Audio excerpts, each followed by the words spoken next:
విశాఖ నగరంలోని ఆర్లవ police station పరిధిలో జరిగిన ఒక మహిళ హత్య మరియు భారీ దోపిడీ కేసును విశాఖ పోలీసులు అత్యంత చాకచక్యంగా ఛేదించారు. ఈ దారుణానికి పాల్పడిన నిందితుడిని అరెస్ట్ చేసి అతని వద్ద నుండి భారీగా బంగారు ఆభరణాలు, నగలు మరియు ఇతర వస్తువులను స్వాధీనం చేసుకున్నారు.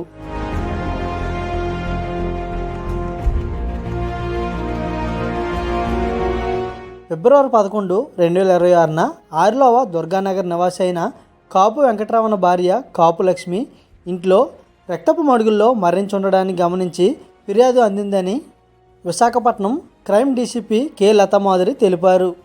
ఎవరో గుర్తు తెలియని వ్యక్తులు ఆమెను హత్య చేసి ఒంటిపై ఉన్న బంగారు ఆభరణాలు మరియు ఇంట్లో నగదు తీసుకువెళ్లారని ఫిర్యాదు చేశారని తెలిపారు.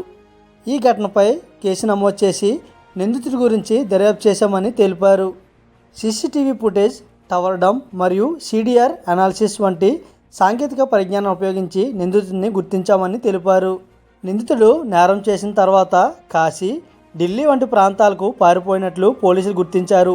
ఫిబ్రవరి 22, 2026 రాత్రి విశాఖపట్నం రైల్వే స్టేషన్ వద్ద అతను అదుపులో తీసుకున్నట్లు తెలిపారు. 11వ తారీఖున ఆరిలోవ క్రైమ్ పోలీస్ స్టేషన్లో murder for gain case report అయింది.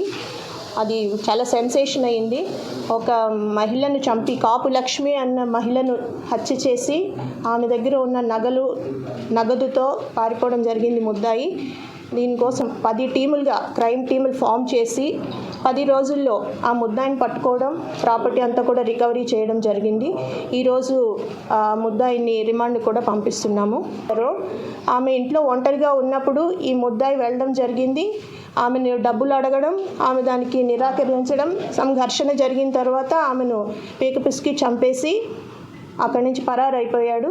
కానీ సైంటిఫిక్గా అతన్ని వెంటాడి అతను ఫస్ట్ వారణాసి పారిపోయాడు, ఆ తర్వాత ఢిల్లీ, మరలా ఢిల్లీ నుంచి రాయగఢ్ నుంచి మరలా వెనక్కి రావడం జరిగింది. విశాఖపట్నం నుంచి చెన్నై పారిపోతున్న క్రమంలో మనకి ఇన్ఫర్మేషన్తో పట్టుకోవడం జరిగింది.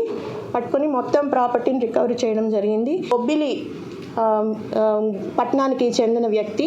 ఇతని మీద అంతకుముందు కూడా కొంచెం క్రిమినల్ హిస్టరీ ఉంది. సో ఈరోజు ఆ ప్రాపర్టీ అంతా రికవరీ చేయడం జరిగింది. ముద్దాయి మేడం సెల్ఫీ వీడియో ఎప్పుడు పోస్ట్ చేశాడు సోషల్ మీడియాలో? సెల్ఫీ వీడియో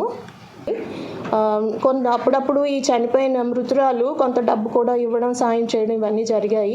రీసెంట్గా ఇతను ఎప్పుడైతే డబ్బులు ఉన్నాయో, ఇతనికి బెట్టింగ్ దాదాపు ₹1 కోటి పోగొట్టుకున్నట్టు తెలుస్తుంది అతని కన్ఫెషన్లోనే.